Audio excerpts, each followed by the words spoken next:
बिस्मिल्लाहिर्रहमानिर्रहीम। अस्सलाम वालेकुम स्टूडेंट्स, क्या हाल है जी? कैसे हैं आप सब? उम्मीद करता हूँ आप सब खैरियत से होंगे। स्टूडेंट्स, मैं हूँ मोहम्मद इब्राहीम आपके चैनल डायमेंशनल फ़िज़िक्स से। और प्यारे स्टूडेंट्स, आज हम डिस्कस करने वाले हैं क्लास 11 फ़िज़िक्स 2025 पैक्टा की बेटा जो आपकी न्यू बुक आई है जी। चैप्टर नंबर 5 स्टूडेंट्स हम डिस्कस कर रहे थे सॉलिड्स एंड फ्लूइड डायनामिक्स। और प्यारे स्टूडेंट्स, आज का हमारा लेक्चर है viscous drag and Stokes law. बेटा टॉपिक 5.13 है आपका बुक का, जिसमें आज हम एक तो विस्कोसिटी को डिस्कस करेंगे और हम देखेंगे ड्रैग फोर्स जो कि हमें स्टोक्स लॉ से मिलती है वो क्या होती है, किन फैक्टर्स पे डिपेंड करती है, क्या लिमिटेशंस हैं उसकी। तो मार्क कर लें, आज का वीडियो लेक्चर एमसीक्यूज़ और short question point of view से एग्ज़ाम के लिए काफ़ी इंपॉर्टेंट है। अब बात कर लेते हैं बेटा, what is mean by viscosity.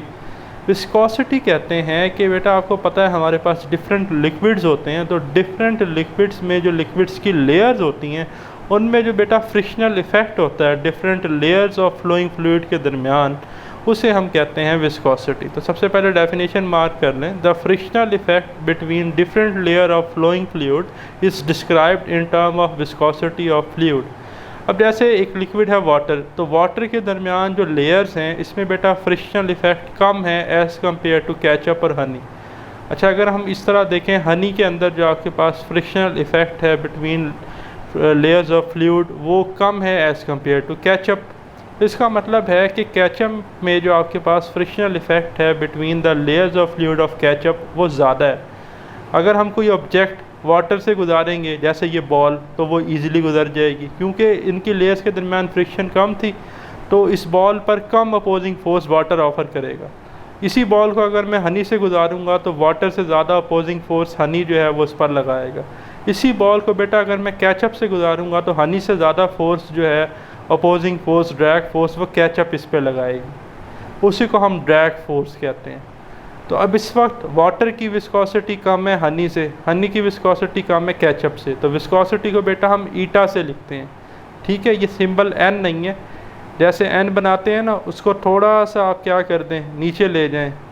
ठीक है, ये आपको नज़र आ रहा है जैसे कि यहाँ पर मैंने लिखा है, ये एन बना के थोड़ा सा नीचे, तो इसे क्या पढ़ते हैं, ETA, ईटा ग्रीक सिंबल है ये। ठीक है, तो यहाँ पर देखें मैंने लिखा है ईटा के ग्रेटर देन ईटा एच ग्रेटर देन ईटा डब्ल्यू, यानी कि viscosity of ketchup greater than viscosity of honey greater than viscosity of water.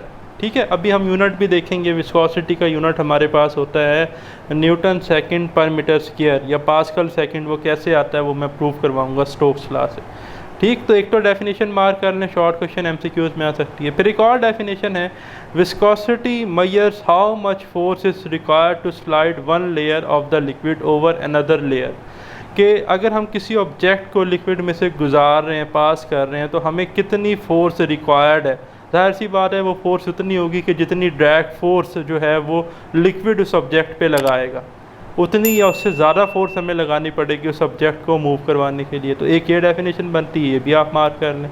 Substance that do not flow easily, जो सब्सटेंस गाढ़े होते हैं लाइक ब्लड हो गया, केचप, हनी, ठीक है, इनका क्या होता है आपके पास हायर विस्कोसिटी। ये इसने लिखा है कि substance that do not flow easily such as thick tar, ठीक है जी, honey etcetera have large coefficient of viscosity, उनकी विस्कोसिटी क्या होती है, high, usually denoted by Greek letter eta. ये ईटा आ गया जी, ईटा इसे हम पढ़ते हैं। ठीक है, सब्सटेंस विच फ्लो ईजिली जैसे लाइक वाटर है, तो इसकी विस्कोसिटी कम होती है, हैव स्मॉल कोफिशिएंट ऑफ विस्कोसिटीज। ठीक है, since liquid and gases have non zero viscosity. अच्छा बच्चों, सिर्फ यहाँ पर लिक्विड्स की बात नहीं हो रही, फ्लूइड्स में आपको पता है लिक्विड भी आ जाते हैं, गैसेस भी। तो लिक्विड और गैसेस की जो विस्कोसिटी है वो नॉन ज़ीरो का मतलब है कि कुछ ना कुछ होती है, ज़ीरो नहीं होती। Therefore a force is required if an object is to move through them. तो इसलिए अगर हमने जैसे इस बॉल को हमने गुजारना है केचप या हनी में से, तो हमें फ़ोर्स लगानी पड़ेगी क्योंकि इनकी जो फ्रिक्शनल आपके पास लेयर्स हैं उनमें क्या हो रहा है, फ्रिक्शनल इफेक्ट हो रहा है जो कि अपोजिंग फोर्स लगाएगा इस ऑब्जेक्ट पे, तो उसे ओवरकम करने के लिए हमें फोर्स लगानी पड़ेगी। ठीक है, तो आगे देखें जी, यहाँ तक हमने देख लिया। ठीक है जी, तो even the small viscosity of air causes a large retarding force, कहता है कि अब आपके पास एयर की अगर विस्कोसिटी कम भी है लेकिन वो रिटार्डिंग फोर्स ड्रैग फोर्स बहुत ज़्यादा लगाती है on a car as it travel at high speed, जितनी ज़्यादा तेज़ रफ्तार से गाड़ी चलेगी, मूव करेगी, उतनी ज़्यादा हाई उस पर ड्रैग फोर्स, रिटार्डिंग फोर्स लगेगी। If you stick out your hand out of the window of the fast moving car, कहता है अगर आप अपने हाथ को ना, एक गाड़ी तेज़ी से गुजरती हुई जा रही है और आप उसके शीशे पर अपना हाथ फेरते हैं, ठीक है, फास्ट मूविंग कार के, you can easily recognise that considerable force has to be exerted on your hand. तो आपको आइडिया हो जाएगा कि कितनी तेज़ फोर्स एकदम आपके हाथ पर लगेगी। Move it through the air, ठीक है जी, जब वो गाड़ी तेज़ी से हवा में गुजर रही थी, ठीक है। These are typical example of flowing fact. अब ये एग्जाम्पल थी सारी की सारी। अब जी ये आपके पास ड्रैग फोर्स की डेफिनेशन आ रही है। An object moving through a fluid experience a retarding force or opposing force called a drag force. जैसे इस बॉल को जब मैं डिफरेंट लिक्विड से गुजारूंगा तो इसके ऊपर एक अपोजिंग फोर्स, रिटार्डिंग फोर्स लगेगी, जिसे बेटा हम ड्रैग फोर्स कहते हैं। The drag force increases as the speed of the object increases. जितना ज़्यादा जल्दी मैं इस ऑब्जेक्ट को इनमें से गुजारना चाहूँगा उतनी ज़्यादा मुझे फोर्स लगानी पड़ेगी, ठीक है। Even in the simplest case, अगर हम सिंपलेस्ट केस की बात करें, the exact value of drag force is difficult to calculate. अच्छा, ड्रैग फोर्स की एग्जैक्ट वैल्यू कैलकुलेट करना डिफ़िकल्ट टास्क है। However, the case of a sphere moving through a fluid is of great importance। कहते हैं ताहम, लेकिन अगर हम सिंपल केस की बात करें एक स्फेरिकल ऑब्जेक्ट की, जैसे ये बॉल एक स्फेरिकल ऑब्जेक्ट है, तो कहता है इस केस में ड्रैग फोर्स जो है वो बड़ी इंपॉर्टेंट है। और उसको हम किस तरह लिखते हैं स्लो मूविंग स्फेयर के केस में ड्रैग फोर्स को, F is equal to 6 pi eta R V, ठीक है। The drag force F on a sphere of radius r moving slowly is speed v through a fluid of viscosity eta is given by Stokes law. अच्छा, इस फार्मूले को हम Stokes law कहते हैं और ये जो फोर्स है बेटा इसे हम ड्रैग फोर्स कहते हैं। तो ड्रैग फोर्स क्या है जी, 6 पाई ईटा आर वी, ठीक है। तो एक तो ड्रैग फोर्स डायरेक्टली प्रोपोर्शनल है विस्कोसिटी के, एक ड्रैग फोर्स है रेडियस ऑफ स्फीयर के, और एक डायरेक्टली प्रोपोर्शनल है किसके, स्पीड के। लेकिन ये स्पीड क्या है, स्लोली मूविंग। तो ये लिमिटेशन है कि एक तो ये स्फीयर के लिए है फार्मूला, और ये फार्मूला तब वैलिड है जब लो स्पीड है, हायर स्पीड के लिए ये फार्मूला वैलिड नहीं है, ठीक है। However, ताहम at high speed the force is no longer simply proportional to speed. तो कहता है हायर स्पीड के लिए ये जो फोर्स है ये सिंपली v के प्रोपोर्शनल नहीं रहती, v के स्क्वायर के रहती है, ये हायर पावर्स ऑफ v के लिए रहती है। तो ये फार्मूला, इसकी लिमिटेशन है, ये कब वैलिड है, एक तो स्फेरिकल ऑब्जेक्ट के लिए और दूसरा जब वो स्लो स्पीड से मूव कर रहे हो, लो स्पीड पर, ठीक है। यहीं से बेटा हमने विस्कोसिटी का यूनिट बनाना है। तो ड्रैग फोर्स है जी F D is equal to 6 pi eta R V. तो हमने ईटा निकालना है, तो 6 पाई आर वी को हम डिवाइड कर देंगे एफ से, तो ईटा आ जाएगा F D over 6 pi R V, ठीक है जी। अब देखें फोर्स का यूनिट होता है न्यूटन, 6 पाई कांस्टेंट है, आर का यूनिट होता है मीटर, वेलोसिटी का यूनिट होता है मीटर पर सेकंड। तो ये बन गया बेटा, ऊपर न्यूटन आ गया, नीचे आ गया मीटर स्क्वायर पर सेकंड। तो न्यूटन ये मीटर स्क्वायर ऊपर जाके बन जाएगा m-2 और s-1 ऊपर जाके सेकंड बन जाएगा। तो न्यूटन पर मीटर स्क्वायर होता है पास्कल, तो उसको हम लिख सकते हैं पास्कल सेकंड, ठीक है।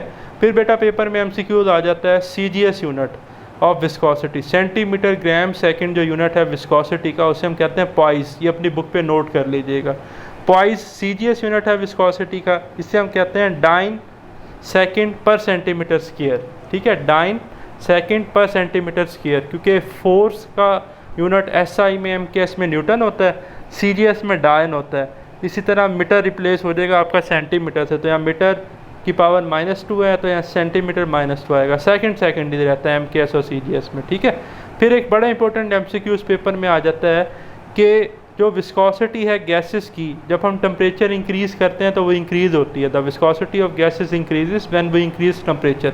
होता ये है कि गैसेस के केस में जब हम टेम्परेचर बढ़ाते हैं तो गैसेस के मालिक्यूल अपनी मीन पोजीशन पर टू एंड फ्रो तेज़ी से वाइब्रेट करते हैं। तो गैसेस में से जब कोई ऑब्जेक्ट गुजर रहा होता है तो चांसेस ऑफ क्लियन ज़्यादा होते हैं, तो viscosity frictional effect between the layer of gases increase होता है। जबकि बेटा जब हम टेम्परेचर बढ़ाते हैं इन केस ऑफ लिक्विड तो विस्कोसिटी कम होती है।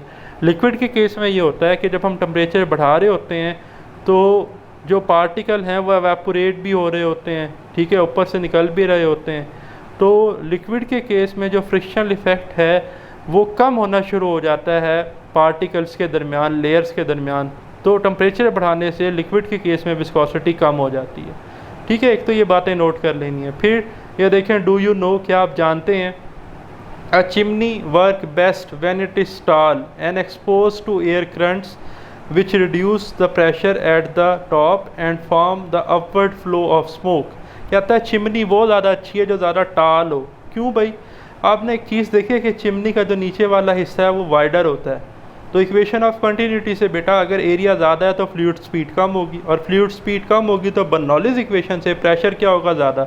ये चीज़ मैं बड़े ही अच्छे से एक्सप्लेन कर चुका हूँ बर्नौलीज़ इक्वेशन में, और स्पेशली यूजेस ऑफ बर्नौलीज़ इक्वेशन का जो टॉपिक है, जिन बच्चों ने नहीं सुना तो मैंने रिकमेंड करूँगा कि एक दफ़ा वो सुने, तो ये आपको सारे पॉइंट क्लियर हो जाएंगे। ठीक है, तो स्पीड कम है तो बर्नौलीज़ इक्वेशन से प्रेशर ज़्यादा होगा बॉटम पर, जबकि टॉप पर आप देखें तो आपके पास जो है वो नैरो क्या है जी? एरिया कम है, तो इक्वेशन ऑफ कंटिन्यूटी से फ्लूइड स्पीड ज़्यादा और बर्नौलीज़ इक्वेशन से प्रेशर कम। अब टॉप पर प्रेशर कम है, बॉटम पर प्रेशर ज़्यादा है, तो एक तरह के जो कन्वेंशन करंट है उन्हें लिफ्ट मिलता है, स्मोक ऊपर की तरफ उठता है। ठीक है, तो यही यहाँ पर बताया गया है कि चिमनी वो बेहतर होती है जो कि टॉल हो, ठीक है, और प्रेशर रिड्यूस हो जाता है ऊपर वाली साइड पे, तो वो स्मोक ऊपर की तरफ उठता है। ठीक है, जिसे यहाँ पर कन्वेंशन करंट इन एयर कहा गया है या एयर करंट्स कहा गया है। तो अपवर्ड फ्लो का ये काज बनते हैं इस तरह से। फिर ये टेबल बड़ा इंपॉर्टेंट है, पेपर में MCQs के लिए आ सकता है, मार्क कर लेंगे। Viscosities of liquid and gases at 30 degree Celsius. 30 degree Celsius temperature पर बेटा आपको वैल्यूज़ दी गई हैं विस्कोसिटीज़ के लिक्विड और गैसेस के लिए। अब एयर की जैसे पेपर में आ जाती है, कितनी है जी? 0.019 मल्टीप्लाई 10⁻³ यूनिट है बेटा हमारे पास न्यूटन पर मीटर स्क्वायर सेकेंड। ठीक है, इसी तरह बेटा जैसे वाटर की हमारे पास है 0.801 मल्टीप्लाई 10⁻³ यानी कि ये 0.801 मिली भी आ सकता है। ठीक है, और आगे यूनिट क्या है? न्यूटन सेकंड पर मीटर स्क्वायर। इसी तरह ग्लिसरीन की आप देख रहे हैं सबसे ज़्यादा है, तो ये अक्सर पेपर में MCQ आ जाता है। ग्लिसरीन की है 6.29। ठीक है, हाईली विस्कस है ग्लिसरीन। तो ये आपने एक दफ़ा सारी देख लेनी है तवज्जो से। तो ये था प्यारे स्टूडेंट्स हमारा आज का वीडियो लेक्चर पसंद आया तो बेल आइकन को लाजमी प्रेस कीजिएगा, लेक्चर को अपने दोस्तों के साथ शेयर कीजिएगा। अल्लाह ताला आपका हामी और नासिर हो। मिलते हैं very soon next video lecture के साथ। खुदा हाफिज़।